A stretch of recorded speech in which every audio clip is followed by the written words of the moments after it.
Assalamualaikum warahmatullahi wabarakatuh. Jumpa lagi dengan saya Mulyadi SPD. Dalam kesempatan ini akan membahas materi tentang peluang.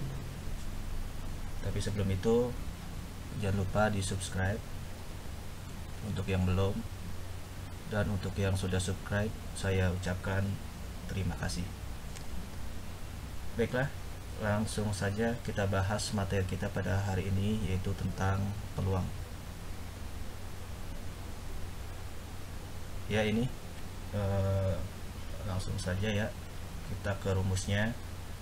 Peluang itu rumusnya adalah P sama dengan NA dibagi dengan NS, dimana P itu adalah peluang, kemudian NA nya adalah banyaknya kejadian A, dan NS nya adalah banyaknya ruang sampel.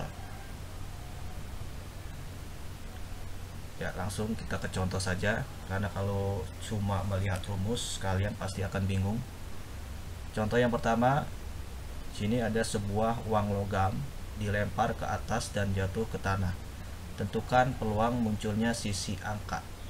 Ya, jadi sebelum kita jawab, kita tentukan dulu yang pertamanya adalah ruang sampel.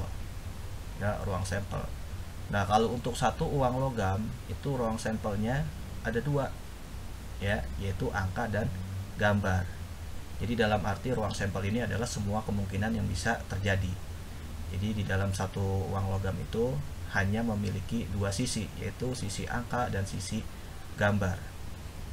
Nah, kalau seandainya ditanyakan tentukan peluang munculnya sisi angka, ya, sisi angka.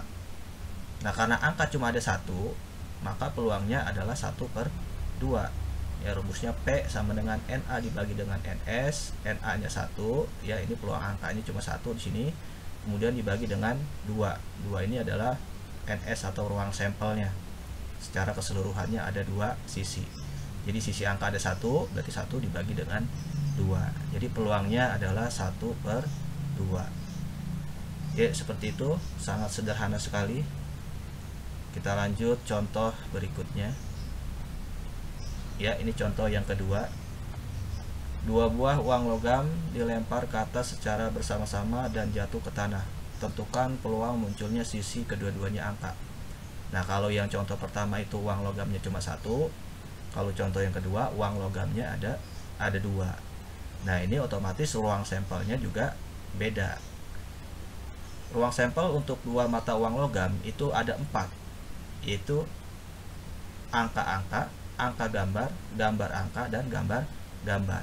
Ya, karena ada 2 kan sini uang logamnya. Yang satu angka, yang satu angka.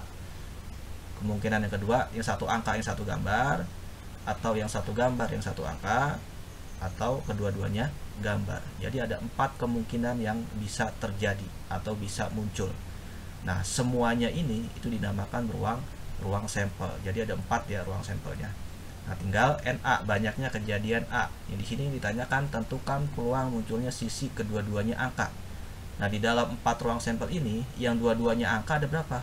Ya, cuma ada 1 kan, ini doang nih. Angka. Ya, karena cuma ada 1, maka peluangnya adalah 1/4. Ya, jadi banyaknya kejadiannya ada 1, ya, angka-angka 1, kemudian dibagi dengan ruang sampelnya 4. Jadi peluangnya adalah 1/4. Ya, seperti itu, masih mudah ya. Kita lanjut contoh yang ketiga. Nah, di sini bendanya dadu. Ya.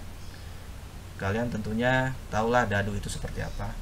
Dadu itu bentuknya seperti kubus, ya. Ada 6 sisi di situ. Sisi 1 sampai sisi 6. Sebuah dadu dilempar ke atas dan jatuh ke tanah. Tentukan peluang munculnya mata dadu 3. Ya, seperti biasa kita tentukan dulu ruang sampelnya. Dalam satu buah dadu itu ruang sampelnya ada 6, yaitu mata 1, 2, 3, 4, 5, dan 6. Jadi totalnya ada 6 sisi atau 6 angka. Kemudian di sini ditanyakan tentukan peluang munculnya mata dadu 3. Ya, mata dadu 3 di sini cuma ada 1. Ini doang kan nih. Ya, berarti peluangnya adalah 1/6. Ya, mata dadu 3-nya ada 1, kemudian ruang sampelnya semuanya ada 6. Jadi peluangnya 1/6. Oke, itu juga masih mudah. Nah, ini contoh yang keempat. Nah, di sini contoh yang keempat ini dadunya ada 2. Kalau yang contoh 3 dadunya ada 1, contoh 4 dadunya ada 2. 2 buah dadu dilempar ke atas secara bersama-sama dan jatuh ke tanah. Tentukan peluang munculnya mata dadu berjumlah 7. Nah, kalau dadunya ada 2, maka ruang sampelnya ada 36. Ya, karena 6 kali 6 ada 36. Nah, untuk lebih jelasnya di sini kita sajikan ruang sampel tersebut dalam bentuk tabel. Misalkan ini dadu yang pertama 1 sampai 6. Kemudian yang ini 1 sampai 6 lagi, ini dadu yang kedua. Maka ruang sampelnya adalah ini. Ya. Jadi kalau 2 buah dadu itu dilempar kemudian jatuh ke tanah, itu ada 36 kemungkinan yang akan terjadi. Ya, misalkan 1 1. Jadi dadu yang pertama munculnya angka 1, kemudian dadu yang kedua munculnya angka 1. Kemudian bisa juga dadu pertama muncul angka 1, dadu yang kedua munculnya angka 2. Terus sampai 6,6. Ya. Ini ada 36. Ini adalah semua ruang sampel yang bisa muncul. Nah, sedangkan yang ditanyakan adalah peluang munculnya mata dadu berjumlah 7. Nah, di dalam 36 ini ya, kita cari mana mata dadu yang berjumlah 7. Ya, di sini udah saya tandain di sini warna kuning ya. Ini 1 dan 6. Ini kan kalau kita jumlahkan hasilnya 7. Kemudian 2 dan 5. Ini kalau kita jumlahkan 7. 3 dan 4 kita jumlahkan 7. 4 dan 3 ini juga kita jumlahkan 7. 5 dan 2 ini 7. 6 dan 1 juga 7. Yang lainnya enggak ya. Kalau ini kan 6 dan 2, ini hasilnya 8. Ini 5 dan 1 hasilnya 6.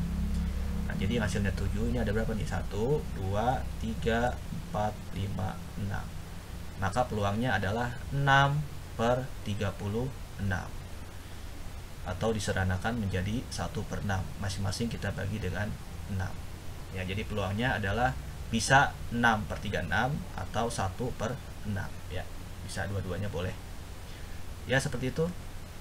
Itu dasar dari materi peluang. Ya. Nanti kalau memang ada kesulitan atau yang belum dipahami, silahkan kalian tanyakan. Dari saya cukup sekian aja. Mudah-mudahan bisa dimengerti. Assalamualaikum warahmatullahi wabarakatuh.